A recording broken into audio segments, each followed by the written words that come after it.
Assalamualaikum warahmatullahi wabarakatuh. Teman-teman, ada video menarik dari DPRD Bandung ketika Bapak Maulana Yusuf menyampaikan pesan untuk Kang Deddy Mulyadi. Di sini ada yang disebut namanya Syekh Siti Jenar. Sebagaimana kita ketahui, Syekh Siti Jenar ketika di zaman Wali Songo ya, kalau kita melihat film-filmnya bahwa Syekh Siti Jenar ini adalah salah satu syekh yang menyimpang. Baik teman-teman, untuk lebih jelasnya mari kita simak videonya teman-teman. Ya, silakan. Bismillahirrahmanirrahim. Assalamualaikum warahmatullahi taala wabarakatuh. Izin pimpinan, sebagaimana kita tahu bahwa kita di sini sudah melalui banyak diskusi ke diskusi, banyak rapat ke rapat, banyak musyawarah ke musyawarah, termasuk dari paripurna ke paripurna. Diskusi rapat termasuk paripurna ini tentu adalah bagian dari pemerintah ini dalam menyelesaikan masalah-masalah. Namun, sebagaimana kita tahu bahwa masalah-masalah tersebut adalah masalah-masalah yang telah lalu. Masalah-masalah lama, masalah-masalah yang terprediksi jauh-jauh hari, sehingga bisa diselesaikan dengan berbagai banyak diskusi termasuk dalam permusyawaratan kali ini. Pertanyaan saya, bagaimana dengan permasalahan-permasalahan yang baru muncul, baru ada ketika pemerintah ini sedang melakukan musyawarah, baru ada bahkan ketika pemerintah ini mengeluarkan kebijakan. Banyak hal, permasalahan-permasalahan baru yang itu justru dikeluarkan dari kebijakan dari pemerintah. Tidak sedikit saya mencatat, khususnya kami di Komisi 15 kebijakan pemerintah ini di dunia pendidikan. Ada dua hal yang paling memberatkan, terutama untuk mereka yang ada di swasta. Salah satunya yaitu kebijakan terkait masalah ijazah, dan kedua adalah terkait PAPS. Terkait masalah ijazah, sebagaimana kita tahu, hingga ujung mereka perwakilan sekolah swasta bertemu rapat dengan seluruhnya, termasuk diwakili oleh pimpinan DPRD yaitu Pak Haji Acep Jamaluddin. Termasuk ketika rapat PAPS hingga akhir dapat diterima oleh Ketua DPRD yaitu Pak Haji Buki. Namun apakah rekomendasi-rekomendasi mereka itu dapat memberikan warna? Jangankan merubah, memberikan warna saja tidak. Yang saya harapkan dari pembicaraan ini, andai kata pemerintah tetap pada keputusannya, tidak merubah itu, tolong bisa menerima mereka secara langsung. Tolong agar dapat menerima, mendengar keluhan mereka secara langsung. Jangankan untuk menyampaikan hal tersebut secara langsung, melalui kita saja mereka terbata-bata menyampaikan hal tersebut. Saya khawatir bahwa kami yang ada di DPRD provinsi ini dianggap tidak ada oleh mereka, karena jangankan untuk merubah keputusan, untuk membawa mereka terhadap pemberi kebijakan saja mereka tidak bisa. Untuk menyampaikan langsung terhadap pemberi kebijakan saja mereka tidak bisa. Sekali lagi saya mohon agar dapat diterima secara langsung. Untuk masalah keputusan PAPS, bahkan mereka sampai mengajukan gugatan ke PT UN. Saya yakin gugatan ke PT UN itu bisa mencerminkan keburukan pemerintah secara moralitas, karena tidak bisa menjembatani antara kebijakan mereka dengan masyarakat yang ada di dalam pemerintahan ini. Saya nggak yakin teman-teman yang ada di ruangan ini telah menjadi sosok jester atau sosok yang bisa baik-baik saja ketika menyampaikan apapun terhadap penguasa. Saya ingat dahulu pimpinan, sosok orang yang tidak mau dipanggil dirinya, yaitu ada Syekh Siti Jenar maupun ada Al-Halaj dengan anak Al-Haq atau Kaula Manunggaling Gusti dengan keseriusannya.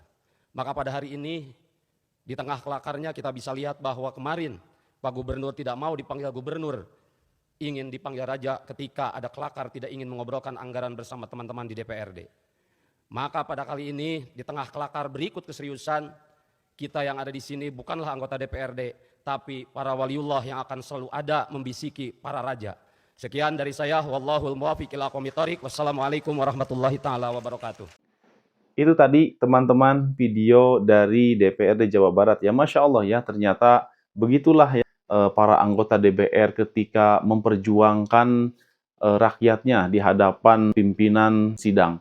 Begitu bersemangatnya ya para wakil-wakil rakyat dalam menyampaikan aspirasi rakyatnya. Teman-temanku yang dirahmati oleh Allah Subhanahu wa taala, yang menarik dari video tersebut adalah ketika keluar ya kata dari Pak Maulana Yusuf ya, Masya Allah ya, itu kata-katanya sangat luar biasa teman-teman, di mana beliau menyatakan bahwa jika Kang Deddy Mulyadi itu mengaku sebagai raja ya, maka para anggota DPR itu siap menjadi wali-wali Allah ya, yang siap untuk menyampaikan aspirasi rakyat terhadap raja tersebut. Masya Allah ya. Dan teman-temanku yang dirahmati oleh Allah Subhanahu wa Ta'ala, sebenarnya siapa sih wali Allah itu? Baik, insya Allah teman-teman simak video ini sampai selesai, karena insya Allah saya akan sedikit menjelaskan tentang bagaimana sebenarnya wali Allah itu. Kan ada wali Allah, pasti juga ada wali setan ya. Nah, di sini insya Allah saya akan menjelaskan apa itu wali Allah dan apa itu wali setan. Ya, silahkan simak terus sampai akhir ya teman-teman, agar tidak gagal paham. Wali Allah. Seorang muslim beriman bahwasanya di antara manusia ini ada yang menjadi wali Allah yang dia pilih semata-mata untuk mengabdi dan beribadah kepadanya. Hidup mereka hanya untuk taat kepadanya. Mereka mendapatkan kehormatan untuk mencintainya dan dianugerahi karomahnya. Maka Allah adalah wali mereka. Allah mencintai dan mendekat kepada mereka, dan mereka adalah wali-wali Allah yang mencintai dan mengagungkannya. Mereka sangat patuh teman-teman ya, menjalankan perintahnya dan mengajak manusia untuk menunaikan perintahnya. Mereka juga menjauhi larangannya dan mencegah manusia dari melakukan larangannya. Mereka mencintai dan membenci karena Allah. Maka apabila mereka memohon kepadanya, pasti diberi, dan apabila mereka meminta pertolongan, pasti Dia menolongnya. Dan apabila mereka berlindung kepadanya, pasti mereka dilindungi oleh Allah Subhanahu wa Ta'ala. Teman-teman, seorang muslim beriman bahwa mereka adalah ahli iman wa taqwa, yaitu orang-orang yang beriman dan bertakwa sejati. Orang-orang yang mendapat karomah dan kabar gembira di dunia dan di akhirat. Seorang muslim berkeyakinan bahwa setiap orang beriman yang bertakwa adalah waliullah. Hanya saja tingkatan derajat mereka berbeda-beda, tergantung kepada kualitas ketakwaannya dan keimanannya masing-masing. Setiap orang yang sisi keimanan dan ketakwaannya lebih sempurna, maka derajatnya di sisi Allah lebih tinggi dan karomahnya lebih sempurna. Maka dari itu, para pemuka wali itu adalah para rasul dan para nabi, serta orang-orang mukmin sesudah mereka.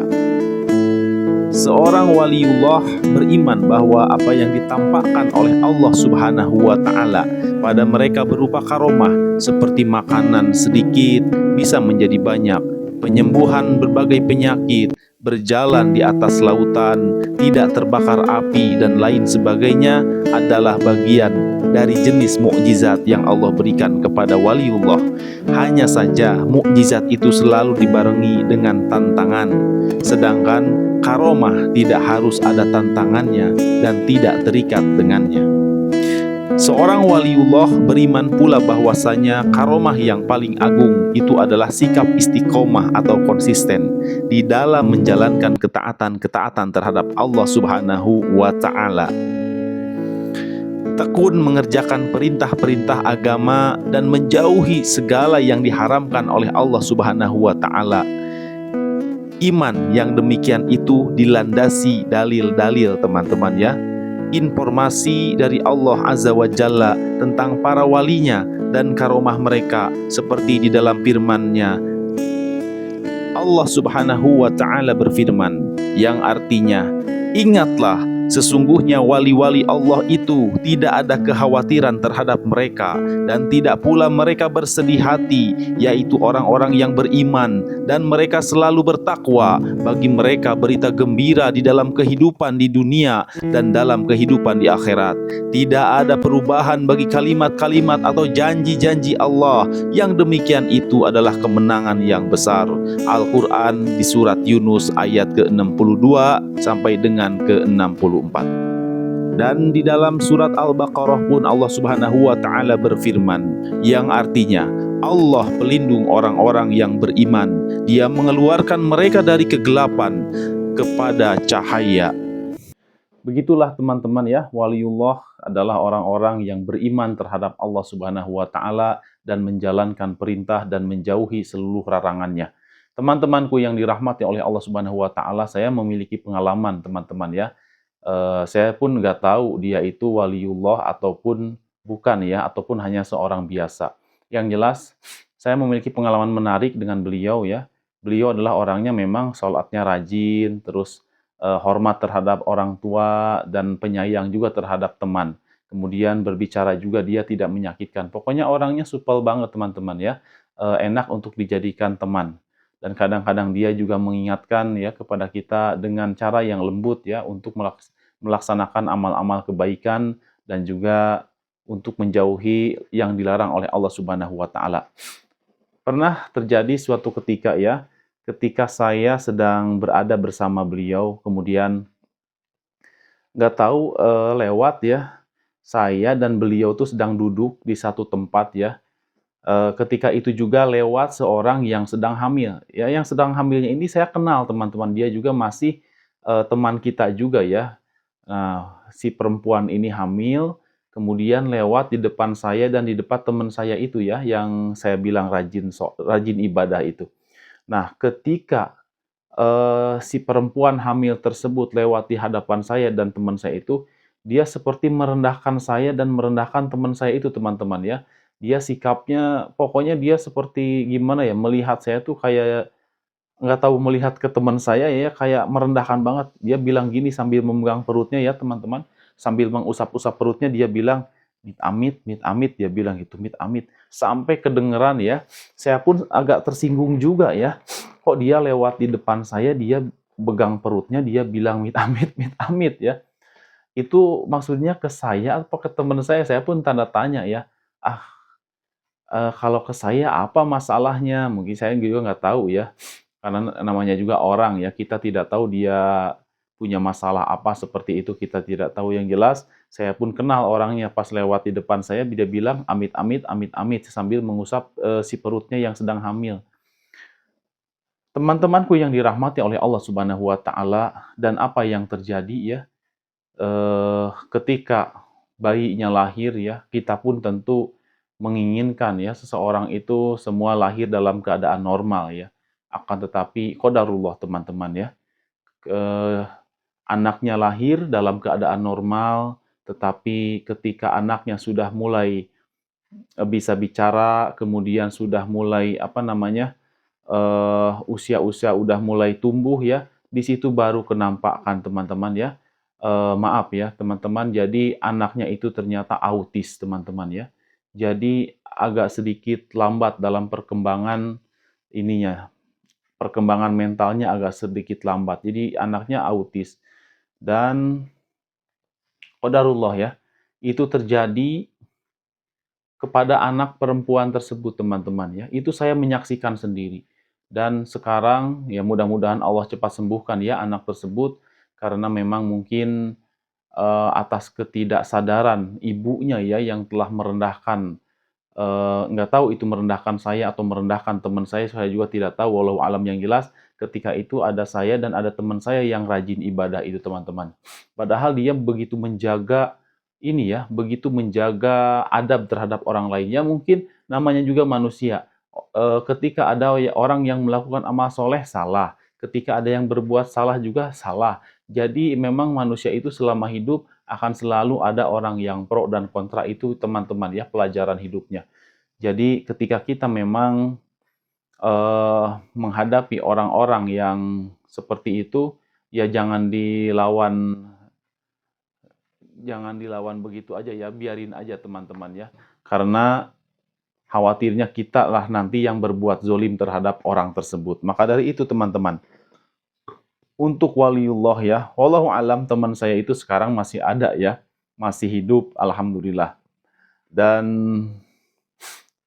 sampai sekarang dia tetap, masih menjadi orang yang seperti dulu ya, dia menjaga sholatnya, kemudian baik terhadap sesama, seperti itu. Ya, itulah ya kisah saya mengalami ya, hal yang demikian teman-teman. Jadi, untuk teman-teman ya lebih berhati-hatilah ya dalam membenci seseorang, ya harus ada alasannya. Harusnya membenci karena Allah, mencintai juga karena Allah. Jangan membenci tanpa alasan yang jelas ya. apalagi membenci orang-orang yang taat kepada Allah. Itu harus hati-hati teman-teman ya. Banyak kejadian orang yang menimpa, orang yang menyakiti ya terhadap wali-wali Allah atau orang-orang beriman ya, mereka mendapatkan musibah dalam seketika itu juga atau mendapatkan musibah yang berkepanjangan ya, yang menyedihkan hati ya, seperti itu. Pernah kejadian terhadap Imam Hasan Al-Basri rahimahullah ya, ketika itu ada seseorang yang selalu menyakiti beliau dan Imam Hasan Al-Basri berdoa kepada Allah agar mengambil tindakan kepada orang yang selalu menyakiti beliau tersebut. Dan teman-teman tahu nggak alhasil seketika orang yang sering menyakiti Imam Hasan Al-Basri itu langsung tersungkur seketika itu juga ya di depan Imam Hasan Al-Basri. Teman-temanku yang dirahmati oleh Allah Subhanahu wa taala, hendaknya memang kita menjaga lisan kita ya. Memang kita telah dianugerahi oleh Allah Subhanahu wa taala mungkin untuk bisa bicara ya dengan lisan kita, bisa mengambil keputusan dengan lisan kita. Akan tetapi kita harus menjaga lisan kita karena setiap apa yang kita ucapkan itu akan ada pertanggungjawabannya jawabannya di sisi Allah Subhanahu wa taala. Kita harus takut ya, teman-teman. Kembali lagi ke pelajaran tadi ya. Ketika di rapat di Dewan Anggota DPRD Jawa Barat ya, kita melihat bahwa eh, bagaimana Pak Pak Yusuf ya menyatakan bahwa dirinya siap menjadi waliullah. Masya Allah ya, teman-temanku yang dirahmati oleh Allah Subhanahu wa taala, karena mungkin beliau ingin sekali memperjuangkan ya aspirasi rakyat Jawa Barat ya. Sampai sebegitunya, coba lihat teman-teman ya, perjuangan seorang Pak Yusuf. Kemudian juga Pak Deddy Mulyadi ya, sebagai gubernur ya Jawa Barat, beliau juga berjuang bagaimana ingin mensejahterakan rakyatnya agar biaya pendidikan itu mudah dijangkau oleh setiap orang ya yang ada di Jawa Barat ini terutama. Alhamdulillah, rezeki dari Allah Subhanahu wa taala ya, teman-teman. Bisa bersin ya, Masya Allah, itu adalah rezeki teman-teman yang harus kita nikmati. Kalau ada yang bersin teman-teman terus mengucapkan alhamdulillah, jawabannya apa? Yarhamukallah ya. Maka saya ucapkan kembali yahdibikumullah ya, Masya Allah. Seorang yang beriman itu ternyata diajarkan oleh Rasulullah Shallallahu Alaihi Wasallam saling mendoakan ya, hatta ketika dia sedang mendapatkan nikmat kecil ya, seperti bersin, seperti itu teman-teman. Baik, kembali lagi ya, tadi ada sedikit bersin, alhamdulillah. Nah, jadi Pak Gubernur juga bagaimana beliau memperjuangkan sistem pendidikan ya yang ada di Jawa Barat ini agar terjangkau ke semua kalangan, baik itu yang kaya, yang menengah maupun yang miskin, semua bisa menikmati pendidikan. Karena kita ketahui ya teman-teman, biaya sekolah di swasta itu lumayan ya. Kemarin saja ya di Kota Bogor rata-rata kita minimalnya harus punya 5 juta atau bahkan yang agak sedikit bagus sekolahan swasta itu sampai 10 juta teman-teman ya. Itu Masya Allah adalah uang yang banyak ya, 10 juta itu terutama bagi teman-teman yang kesehariannya mungkin mencari nafkahnya masih serabutan. Itu untuk mendapatkan pendidikan senilai sebesar itu tentu hanya mungkin gigit jari saja ya, kalau memang bukan rezekinya sudah susah sekali masuk dengan uang nominal segitu. Belum lagi per bulannya teman-teman. Belum lagi biaya ini itunya teman-teman. Ya namanya juga pendidikan ya pasti membutuhkan modal. Akan tetapi di sini mungkin Kang Deddy Mulyadi ya sebagai Gubernur Jawa Barat ingin agar supaya warga Jawa Barat ini mendapatkan pendidikan yang sama ya, seperti itu. Maka dari itu, mudah-mudahan ya, niat baik Kang Deddy Mulyadi ya, terus niat baik juga Pak Yusuf, Allah satukan sehingga mendapatkan satu solusi yang terbaik untuk kita semua warga Jawa Barat khususnya dan umumnya untuk seluruh Indonesia ya teman-teman, seperti itu. Jadi teman-teman, kalau kita memiliki pemimpin jangan sampai kita tidak mendoakan mereka. Doakan mereka ya agar istiqomah di jalan yang benar, agar selalu mereka diberikan kesehatan ya, agar juga selalu mereka diberikan rizki yang melimpah. Kenapa demikian? Ya karena kalau kita ya kita berdoa buat diri kita dan juga kita berdoa buat keluarga kita, terus kita berdoa buat saudara seiman kita. Kita juga berdoa buat pemimpin kita ya teman-teman. Jangan sampai pemimpin kita sudah mereka bekerja untuk rakyatnya, tiba-tiba ada rakyatnya yang menghujat ini dan itu ya teman-teman seperti itu. Bukan tidak boleh untuk menyampaikan kritikan, akan tetapi silahkan sampaikanlah kritikan itu dengan sopan ya terhadap para pemimpinnya. Teman-temanku yang dirahmati oleh Allah Subhanahu wa taala, kembali lagi ya, kembali ke waliullah. Itu tadi teman-teman ya, jadi setiap orang, orang beriman, ya siapapun itu orangnya bisa saja menjadi waliullah. Dan dia tidak bisa, memproklamirkan diri. Memang itu agak susah ya untuk saya wali Allah, itu agak terlalu ekstrim juga ya, meskipun tidak ada larangan tetapi agak terlalu ekstrim ya. Tetapi apa yang dilakukan Pak Yusuf itu adalah sebuah simbol bahwa dirinya siap menyampaikan aspirasi rakyat ya, agar supaya aspirasi rakyat tersampaikan terhadap pemimpinnya yaitu Pak Gubernur Kang Deddy Mulyadi. Demikian teman-teman video kali ini, semoga bermanfaat. Kita tutup dengan doa kafaratul majelis. Subhanakallahumma wa bihamdika asyhadu alla ilaha illa anta astaghfiruka wa atubu ilaik. Wabillahi taufiq wal hidayah. Wassalamualaikum warahmatullahi wabarakatuh. Semangat.